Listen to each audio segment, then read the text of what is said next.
Muchísimas bendiciones en este nuevo día que nos regala el Señor. Quiero compartir contigo la lectura del primer libro de Samuel, del capítulo 28 al 31. Pedimos al Señor la dirección a través del Espíritu Santo y que su palabra sea sembrada en nuestro corazón. La escritura nos relata: por ese tiempo, los filisteos reunieron sus ejércitos para ir a la guerra contra Israel. El rey Aquis le dijo a David: se espera que tú y tus hombres salgan conmigo a la batalla. Muy bien, acordó David. Ahora comprobarás tú mismo lo que podemos hacer. Después Aquis le dijo a David: te haré mi guardaespaldas personal de por vida. Durante ese tiempo, Samuel había muerto y todo Israel había hecho duelo por él. Fue enterrado en Ramá, su ciudad natal. Saúl había expulsado del territorio de Israel a todos los médiums y a todos los que consultaban los espíritus de los muertos. Los filisteos montaron su campamento en Sunem y Saúl reunió a todo el ejército de Israel y acampó en Gilboa. Cuando Saúl vio al inmenso ejército filisteo, tuvo miedo y se aterrorizó. Entonces le preguntó al Señor qué debía hacer, pero el Señor rehusó contestarle, ya fuera por sueños, o por sorteo sagrado, o por medio de los profetas. Así que Saúl les dijo a sus consejeros: busquen a una mujer que sea medium, para ir y preguntarle qué hacer. Sus consejeros le respondieron: hay una medium en Endor. Entonces Saúl se disfrazó con ropa común en lugar de ponerse las vestiduras reales y fue a la casa de la mujer por la noche, acompañado de dos de sus hombres. Tengo que hablar con un hombre que ha muerto, le dijo. ¿Puedes invocar a su espíritu para mí? ¿Está tratando de que me maten?, preguntó la mujer. Usted sabe que Saúl ha expulsado a todos los médiums y a todos los que consultan con los espíritus de los muertos. ¿Por qué me tiente una trampa? Pero Saúl le hizo un juramento en el nombre del Señor y le prometió: tan cierto como que el Señor vive, que nada malo te pasará por hacerlo. Finalmente, la mujer dijo: bien, ¿el espíritu de quién quieres que invoque? Llama a Samuel, respondió Saúl. Cuando la mujer vio a Samuel, gritó: me engañó, usted es Saúl. No tengas miedo, le dijo el rey. ¿Qué es lo que ves? Veo a un Dios subiendo de la tierra, dijo ella. ¿Qué aspecto tiene?, preguntó Saúl. Es un hombre anciano, envuelto en un manto, le contestó ella. Saúl se dio cuenta de que era Samuel y se postró en el suelo delante de él. ¿Por qué me molestas llamándome al regresar?, le preguntó Samuel a Saúl. Porque estoy en graves dificultades, contestó Saúl. Los filisteos están en guerra conmigo, y Dios me ha dejado, y no me responde ni por medio de profetas, ni por sueños. Entonces te llamé para que me digas qué hacer. Pero Samuel respondió: ¿por qué me preguntas a mí si el Señor te abandonó y se ha vuelto tu enemigo? El Señor ha hecho exactamente lo que dijo que haría.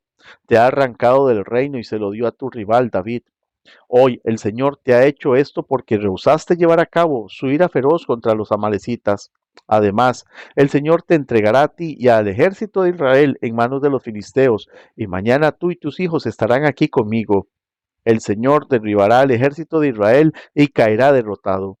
Entonces Saúl cayó en el suelo, cuán largo era, paralizado por el miedo a causa de las palabras de Samuel. También estaba desfallecido de hambre, porque no había comido nada en todo el día ni en toda la noche. Cuando la mujer lo vio tan deshecho, le dijo: Señor, obedecí sus órdenes al riesgo de mi vida. Ahora haga lo que digo, y déjeme que le dé algo de comer para que pueda recuperar sus fuerzas para el viaje de regreso. Pero Saúl se negó a comer. Entonces sus consejeros también le insistieron que comiera. Así que finalmente cedió, se levantó del suelo y tomó asiento. La mujer había estado engordando un becerro, así que fue con rapidez y lo mató. Tomó un poco de harina, la amasó y horneó pan sin levadura. Entonces les llevó la comida a Saúl y a sus consejeros y comieron. Después salieron en la oscuridad de la noche. Todo el ejército filisteo se movilizó en Afec y los israelitas acamparon junto al manantial de Jezreel. Mientras los gobernantes filisteos dirigían a sus tropas en grupos de 100 y de 1000, David y sus hombres marcharon por la retaguardia con el rey de Aquis. Pero los comandantes filisteos reclamaron: ¿qué hacen aquí estos hebreos? Y Aquis les dijo: este es David, el siervo de Saúl, rey de Israel. Él ha estado conmigo por años y no he encontrado en él ninguna falta, desde que llegó hasta el día de hoy. Pero los comandantes filisteos se enojaron. Envíalo de vuelta a la ciudad que le diste, le exigieron. No puede ir con nosotros a la batalla, y si se vuelve contra nosotros durante la batalla y se convierte en nuestro adversario, ¿Qué mejor manera de reconciliarse con su amo que entregándole nuestras cabezas? ¿No es este el mismo David por quien las mujeres de Israel cantan en sus danzas? Saúl mató a sus miles y David a sus 10,000. Así que Aquis finalmente mandó a traer a David y le dijo: Juro por el Señor que has sido un aliado confiable. Pienso que debes ir conmigo a la batalla, porque no he encontrado una sola falta o falla en ti desde que llegaste hasta el día de hoy. Pero los demás gobernantes filisteos no quieren ni oír hablar del tema. Por favor, no los inquietes y regresa sin llamar la atención. ¿Qué he hecho para merecer esto?, preguntó David.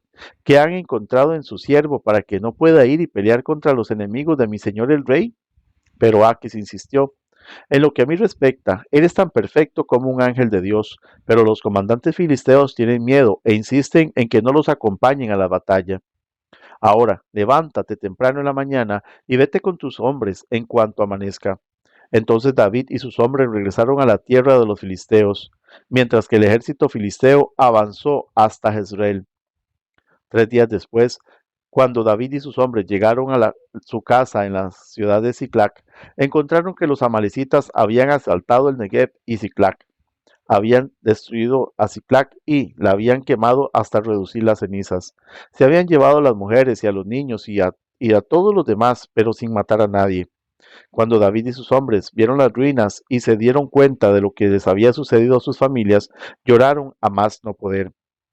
Las dos esposas de David, Ainoam de Jezreel y Abigail, la viuda de Nabal de Carmelo, estaban entre los que fueron capturados. David ahora se encontraba en gran peligro, porque todos sus hombres estaban muy resentidos por haber perdido a sus hijos e hijas, y comenzaron a hablar acerca de apedrearlo. Pero David encontró fuerzas en el Señor su Dios.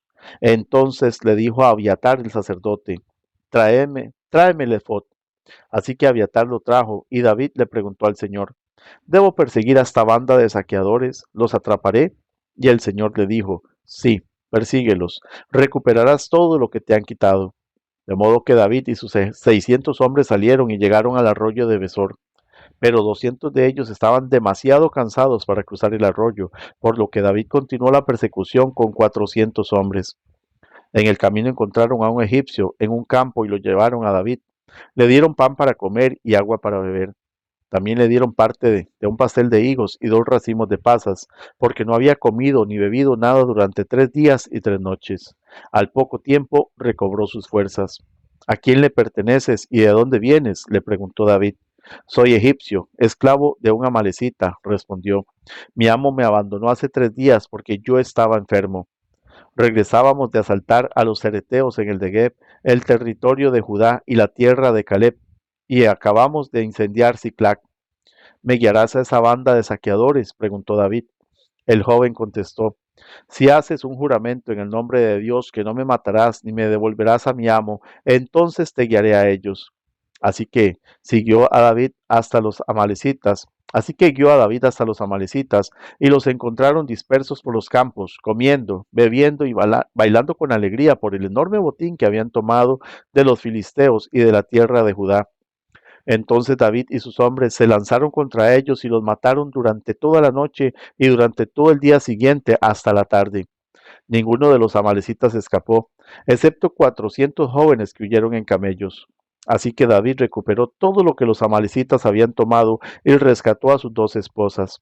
No faltaba nada, fuera grande o pequeño, hijo o hija, ni ninguna otra cosa que se habían llevado. David regresó con todo. También recuperó los rebaños y las manadas, y sus hombres los arrearon delante de los demás animales. Este botín le pertenece a David, dijeron. Luego David regresó al arroyo de Besor y se encontró con los 200 hombres que habían quedado rezagados porque estaban demasiado cansados para seguir con él. Entonces salieron para encontrarse con David y con sus hombres, y David los saludó con alegría. Pero unos alborotadores entre los hombres de David dijeron: Ellos no fueron con nosotros, así que no pueden tener nada del botín que recuperamos. Denles a sus esposas e hijos y díganles que se vayan. Pero David dijo: No, mis hermanos, no sean egoístas con lo que el Señor nos dio. Él nos protegió y nos ayudó a derrotar a la banda de saqueadores que nos atacó. ¿Quién les hará caso cuando hablan así? Compartiremos por partes iguales tanto con los que vayan a la batalla como los que cuiden las pertenencias. A partir de entonces, David estableció este dicho como decreto y ordenanza en Israel, y hasta el día de hoy todavía se cumple. Cuando llegó a Siclac, David envió parte del botín a los ancianos de Judá, quienes eran sus amigos. Esto es un regalo para ustedes, les dijo David, tomado de los enemigos del Señor.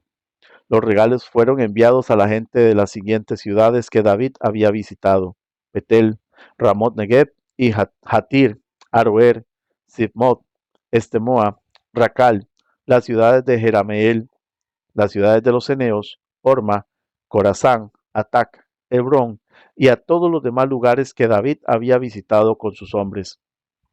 Ahora bien, los filisteos atacaron a Israel, y los hombres de Israel huyeron ante ellos. Mataron a muchos en las laderas del monte Gilboa. Los filisteos cercaron a Saúl y a sus hijos, y mataron a 3 de ellos: Jonatán, Abinadab y Malquisúa. La batalla se intensificó cerca de Saúl, y los arqueros filisteos lo alcanzaron y lo hirieron gravemente. Con gemidos, Saúl le dijo a su escudero: toma tu espada y mátame antes de que esos filisteos paganos lleguen para atravesarme, burlarse de mí y torturarme. Pero su escudero tenía miedo y no quiso hacerlo. Entonces Saúl tomó su propia espada y se echó sobre ella. Cuando su escudero vio que Saúl estaba muerto, se echó sobre su propia espada y murió junto al rey. Así que Saúl, sus 3 hijos, su escudero y sus tropas murieron juntos en ese mismo día. Cuando los israelitas que se encontraban al otro lado del valle de Jezreel y más allá del Jordán vieron que el ejército israelita había huido y que Saúl y sus hijos estaban muertos, abandonaron sus ciudades y huyeron. Entonces los filisteos entraron y ocuparon sus ciudades. Al día siguiente, cuando los filisteos salieron a despojar a los muertos, encontraron los cuerpos de Saúl y de sus 3 hijos en el monte Gilboa. Entonces le cortaron la cabeza a Saúl y le quitaron su armadura. Luego proclamaron las buenas noticias de la muerte de Saúl en su templo pagano y a la gente de toda la tierra filistea. Pusieron su armadura en el templo de Astoret y colgaron su cuerpo en la muralla de la ciudad de Bet-San. Pero cuando el pueblo de Jabes de Galaad se enteró de lo que los filisteos le habían hecho a Saúl, todos los valientes guerreros viajaron toda la noche hasta Bet-San y bajaron los cuerpos de Saúl y de sus hijos de la muralla. Llevaron los cuerpos a Jabes, donde los incineraron. Luego tomaron los huesos y los enterraron debajo del árbol de tamarisco en Jabes y ayunaron por 7 días. Que el Señor te continúe bendiciendo.